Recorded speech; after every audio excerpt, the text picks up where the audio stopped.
സ്പെയിനിന്റെ അതിർത്തി മേഖലയായ സെവൂത്തയിലേക്ക് അതിക്രമിച്ചെത്തിയ കുടിയേറ്റക്കാരിൽ 25,000 പേർ ഇതിനകം മൊറോക്കോയിലേക്ക് മടങ്ങിയതായി സ്പാനിഷ് ആഭ്യന്തര മന്ത്രാലയം അറിയിച്ചു. വെള്ളിയാഴ്ച രാവിലെ മുതൽ ഉച്ചവരെയുള്ള സമയത്തിനിടെയാണ് ഇത്രയും പേർ അതിർത്തി കടന്ന് മടങ്ങിയതെന്നും മിനിറ്റിൽ ശരാശരി 150 പേരെന്ന തോതിലാണ് മടങ്ങിപ്പോക്ക് നടന്നതെന്നും മന്ത്രാലയം വ്യക്തമാക്കി.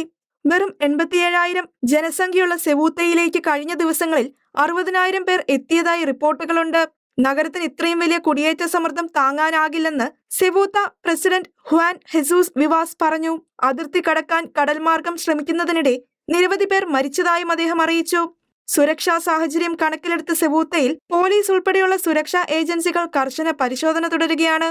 നഗരത്തിലെ കടകളും വ്യാപാര സ്ഥാപനങ്ങളും തെരുവ് കച്ചവടങ്ങളും അടച്ചിടാൻ ചേംബർ ഓഫ് കൊമേഴ്സും പ്രാദേശിക പോലീസും നിർദ്ദേശം നൽകി.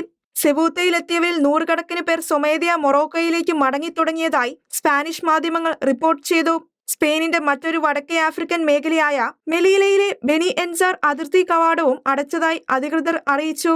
സംഭവത്തിന്റെ പശ്ചാത്തലത്തിൽ ആഭ്യന്തര അതിർത്തികളിലെ പരിശോധനകൾ സെപ്റ്റംബറിന് ശേഷവും തുടരുമെന്ന് ജർമ്മൻ ആഭ്യന്തരമന്ത്രി അലക്സാണ്ടർ ഡോബ്രിൻഡ് അറിയിച്ചു.